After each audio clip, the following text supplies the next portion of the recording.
right, guys, what's up, and welcome to Fight Picks with the Pros, brought to you by FanDuel. My name's Garrett Marchesano, and today we're going to go over 5 fights on the upcoming UFC Fight Night featuring Thiago Santos versus Johnny Walker in the main event.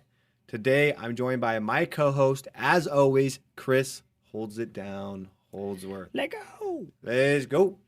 Introducing Fight Picks with the Pros, brought to you by FanDuel. All right, the first fight we're going to review, we got Aspen Lad coming out as a minus 210 favorite versus Macy Chiasson. Chiasson? Yeah, I'll let you. That sounds about right. We'll go with that. He's coming in as a plus 168 dog. So this was originally scheduled for July 24th. Macy had an injury. So we're really familiar with Aspen Lad. She trains right up here at El Dorado Hills. We're out here in Sacramento, Team Alpha Male. So she's not too far away. She's 9-1, 6 TKOs, 1 sub. The time I got to see her live, unfortunately, was her 1 loss against Durandamy. I was 10 rows back at that fight. That was a rough one, but a good. I don't want to say good fight because she got put away quick. But she is a great fighter. I love watching her fight. She's kind of got that, thick base, good wrestling, and I think she's going to go a long way. Macy on the other side is 7-1, 2 TKOs, 2 subs. She's coming off of 2 straight wins, and she's 4-1 in the UFC. Both girls are 4-1 in the UFC. So, Chris, when you first see this fight, what do you think about it? And are you familiar with Aspen Lad at all, being a local fighter? Yeah, Aspen Lad has a lot of hype behind her, especially in this area in the UFC. 9-1. She's been out since her knee surgery, right? Yeah, so it's been a long time. And it's cool to finally see her come back and, fully healthy. And she's got a tough fight in front of her, Macy. Former tough 28 featherweight champion, looks like. Yeah. I didn't know that. Yeah, that's man. Sometimes these fighters just fly under the radar. They do. I was like, she looks familiar. I've probably seen her fight, but sometimes they just fly under the radar. It's going to be a tough fight for Aspen coming back. Let's see, she's able to implement her ground game. She's pretty strong on the ground, getting the takedowns and, taking Macy to the ground. But it looks like Macy's pretty well-rounded with it. 2 subs and 2 TKOs. 4-1 in the UFC. Yeah, they're both 4-1. 6-inch reach advantage, That's a lot. too. So that's a lot. So I wonder, if Aspen Lad's got the confidence in her leg and everything, I see Aspen Lad taking this one, to a decision. Yeah, I think so too. I like Macy has some good stats, but Aspen Lad, she always has the reach disadvantage. Yeah, and she is about getting it on the inside. I love in her last fight, which was all the way back in 2019, December. So at the end of the year, and I remember she was like losing the fight or it was real even, and the coach was like, "You're above this girl. Get in there, fight, kick her ass." And he just went hard. And she came out that round and just let it go, let her hands go, let loose, and she finished the fight. And I was like, dang, that was some. I remember that. Yeah, sometimes that's all you need. Yeah. You just need that little spark, that drive. Some took corner over, men are different than others. Like you just gotta hype. You gotta hype your guy up. Like if you feel like you got 1 round left, you're losing. She got mean and just go in there and get after it. That's pretty much right. Yeah, that's what you got to do. Yeah. No, I thought that was cool to see, and it's funny because she beat this girl up, bloody, and then she's like, "Oh yeah, I would like to get another fight," and whatever everyone wants. She's like soft-spoken. Super soft-spoken. She's a savage.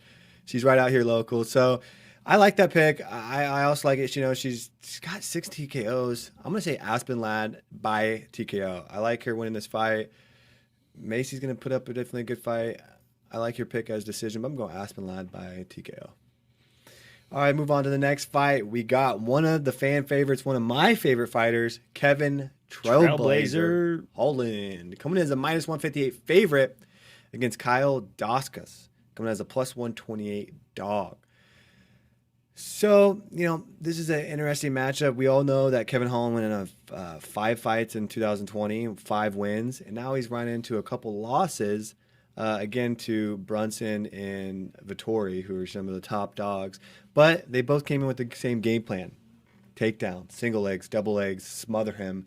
And it worked. He lost both fights, and that's kind of been the strategy coming in, that he needs to negate those takedowns, and he needs to work on his takedown defense. And Daniel Cormier worked with him on some technique, and he reached out to a couple guys. So He's obviously trying. Kyle on the other side is a guy that likes to stand up and throw hands, and he's also been subject to some losses from people taking him down. So I see what they did here on the matchup. It's a beautiful matchup because the takedowns have been really frustrating for Kyle, and same thing for Kevin. So they said, okay, let's let these guys get back in the mix. What's your initial reaction when you see this matchup, Chris? Holland took 6 months off to work on his ground game, or not, his wrestling, get better at the takedown defense. He's a lot to handle in the striking department. A lot. His reach, he's got power in his hands, just laser punches, and he finds a way to connect, and guys drop. But people found out that, hey, let's take this guy down, let's smother him, and let's take away that long reach and that power. In his last 2 fights, hey, when you're fighting at the highest level, your luck, especially fighting as many fights as he did in 18 months, you went on a skit, you went on a crazy streak. But now the UFC and guys are getting better. They're getting better and better. Now you're fighting guys that are in the top 5 or the top 10. And none of these guys have big holes in their game. Yeah. And their fight IQs are a lot higher. And their team's fight IQ. So they're able to implement or take away your strengths and implement what they're good at and find your weaknesses. Yeah. So I'm happy to see that he took 6 months off to kind of work on his game. And sometimes that's all you need. Watch him come back and hit some takedowns, right? Hilarious. And show some of his ground game. But I think this is a bad matchup for Kyle. Yeah. He's 1-2 in the UFC. He's got a good record, but he's fighting a guy who has almost 3 times the amount of fights as you do, has way more UFC experience, has fought a lot of high-level guys. So this is a bad matchup for him, in my opinion. Yeah, I agree. Now, Kyle does have some power. He throws heavy. I've seen him, and he's got clean striking. I like him. But we talked about this before. Kevin Holland kind of has this, and that some fighters have this. Josh Emmett has it. Conor McGregor has it. He has this God-given power in his hands that when he touches people, they wobble, they drop. And he has these long, lanky arms that he generates this momentum with. And he even Vettori got hit with some big shots. Same with Brunson. Of course, he wanted to stay on the feet. I felt like he was going to drop both those guys if they would have stayed on the feet. Great game plan by both of them to take them to the ground, smother them, and pummeled Kevin. That's not going to happen in this fight. It's going to stay on his feet. I think it's going to be an inevitable KO win for Holland, even though the 2 losses were by decision for Kyle, so he hasn't been put away. But he hasn't fought a guy like Kevin Holland. So I'm going Kevin Holland by KO. Yeah, I feel like it's going to be a KO or TKO. He's going to hit him and then pounce on him and finish him. I agree. All right, let's move on to the next fight. We've got Alex Oliveira coming in as a plus 160 dog against Niko Price coming in as a minus 142 favorite. Let's start with Oliveira. He's 22-10, 12 TKOs, 5 subs. I feel like he's been around forever. 2 straight losses. He's 11-8 in the UFC. He's kind of the, every other win one, lose one across his record. He fights a lot, though. He does fight a lot. He's got talent. Niko Price on the other side, 14-5, 10 TKOs, 3 subs. He's always a fun guy to watch. He has a good personality. He's yelling and gets all energized. He's 2-4 in his last 6. Some of these guys are Jeff Neal, Vincent Luque. So again, these are top guys. And I know he had that up kick knockout, and he had some stuff where he was getting a lot of notoriety, and the UFC was really pumping him. But he's now fallen to 6-5 in the UFC, 2-4 in his last 6. So it's interesting. It's hard to see where he's going to be at in this fight. Both of these fighters are kind of like every time they come to the octagon, you don't know what to expect. It's every other with both of them as of now. Niko's a big guy, so what's your initial thought of this? I like both these guys. I've watched both of them fight many times. What's your initial thought that pops out? Oliveira kind of reminds me of the wild card. He comes out and sometimes throws that wild at you and it works for him, and sometimes it doesn't.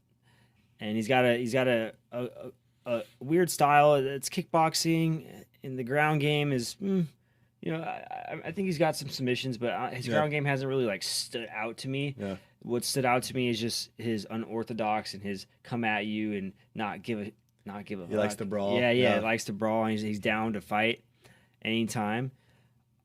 Niko Price, I think, is a little bit more of the technical strike or technical fighter. Yeah. Comes in and tries to be a little bit more calculated with his approach and try to figure out where your weaknesses are. And with the 10 TKOs and the 3 subs, I think he'll probably try to take Alex down eventually and try to work some of his ground game, his top pressure, and work some ground and pound and try to smother Alex a little bit on his back. Yeah, I can see that happening. I could also see Niko getting the better of him on the feet. Again, it's hard to say. Yeah, we don't know which guy is going to show up for Alex, but they both like to throw hands.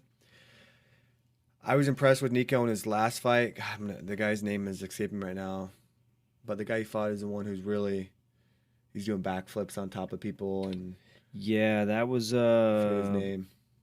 Yeah, Thiago. No. Pereira. Yeah, Pereira. And, he lost that fight actually, but it was a great fight.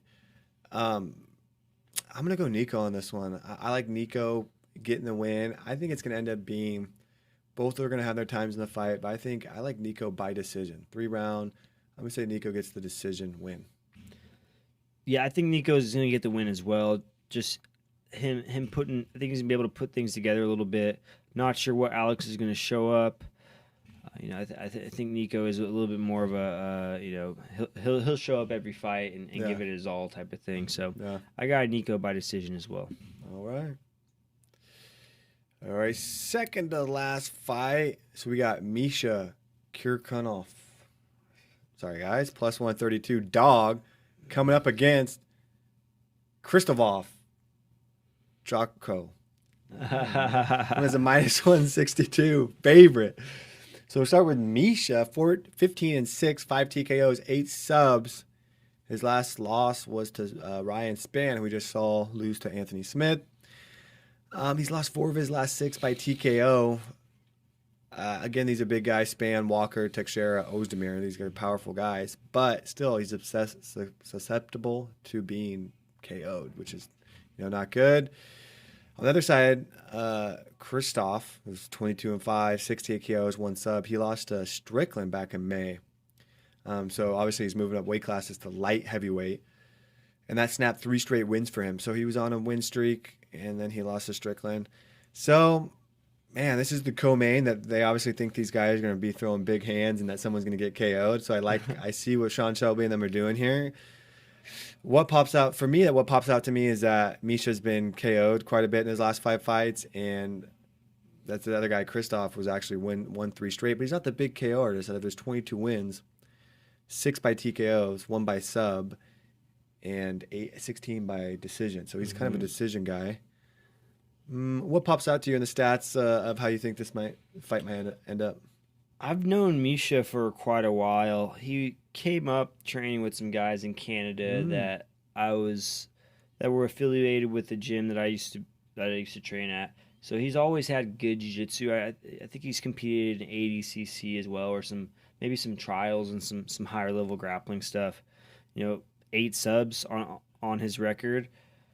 That really stands out for me. I know he's lost 4 out of his last 6. He's got TKO'd by some good guys, Spann, Teixeira, I don't know too much about Krzysztof, but he's got his hands full with Misha.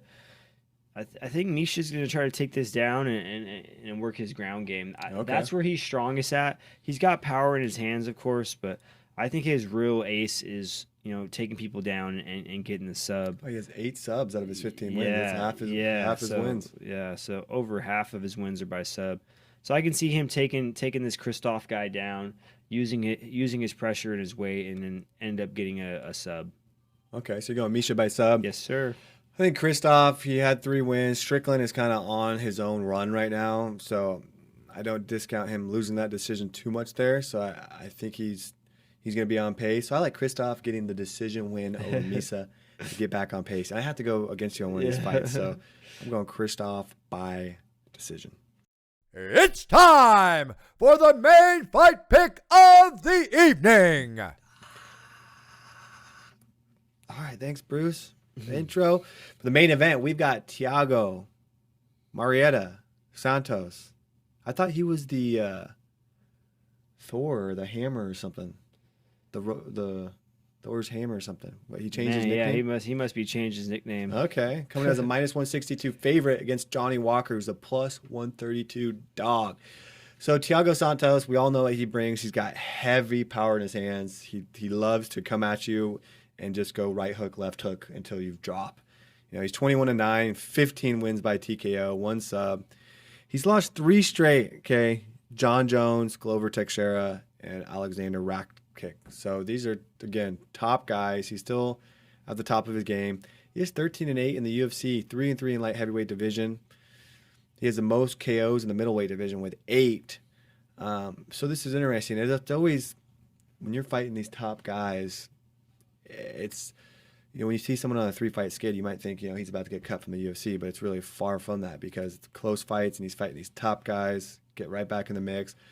Same thing for Johnny Walker. He's 18-5. He won his last fight against Ryan Spann by KO, and that snapped 2 L's for him. He was going on a skid as well. He's got a 6-inch reach advantage coming into this fight.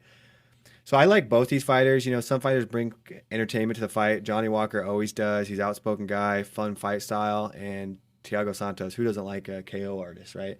So, but this is a good matchup. Again, I like what Sean Shelby did here. I think this is going to entertain in the main event. I think the odds should be even closer. This fight could go either way.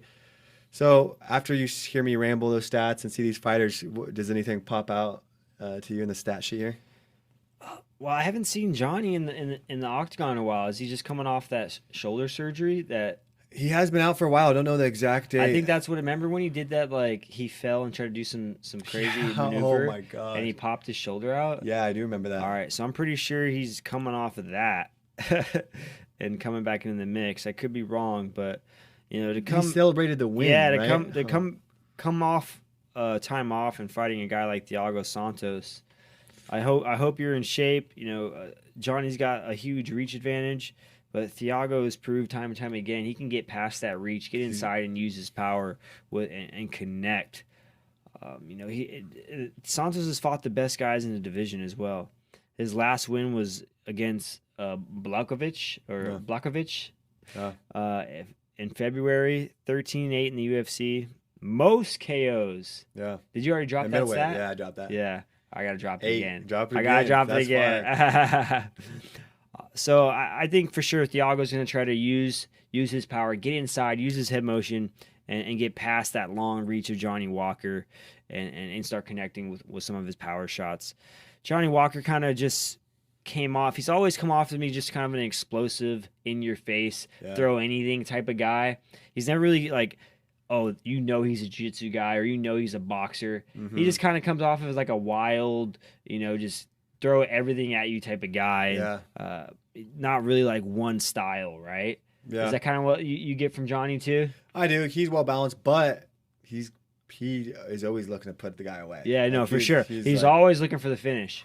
He's always looking for the finish. To his detriment sometimes. You know, that's what got him in a little bit of trouble. He's getting these brawls with these guys and he's getting caught. Yeah. I think the same thing for Thiago. That's what makes this a great matchup because these guys like to get in the phone booth and just start firing haymakers.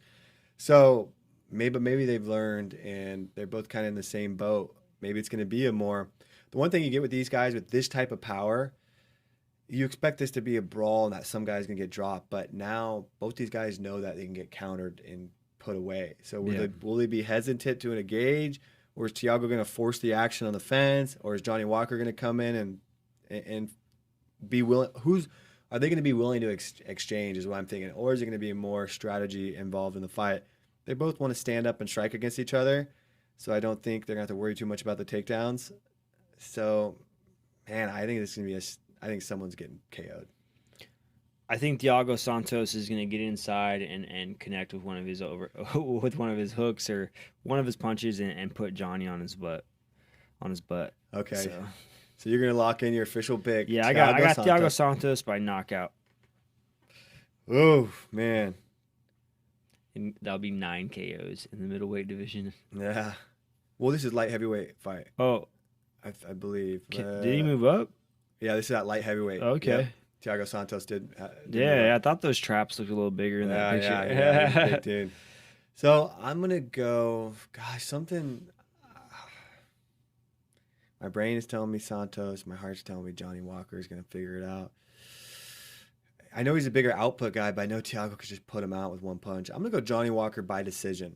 I think that he has a higher output, and he's going to figure right away. There's the strikes are going to add up. Maybe even tries to take Thiago down. I'm going Johnny Walker by decision. That'll be my pick. Okay, I can see him working some of his crazy stuff. Yeah. Okay, we'll see. We'll find out soon. That'll wrap it up for us guys and Fight Picks with the Pros, brought to you by FanDuel Sportsbook. Thank everyone for watching this fight breakdown with me and Chris. Please like the video, subscribe. Thank you so much for everyone out there in podcast land for listening. We appreciate you guys. We'll see you next time. See ya. Hello, everyone. Bruce Buffer here. Thank you for watching the MMA Surge YouTube channel. We hope you enjoyed this video. Don't forget to subscribe and get notified when we upload next.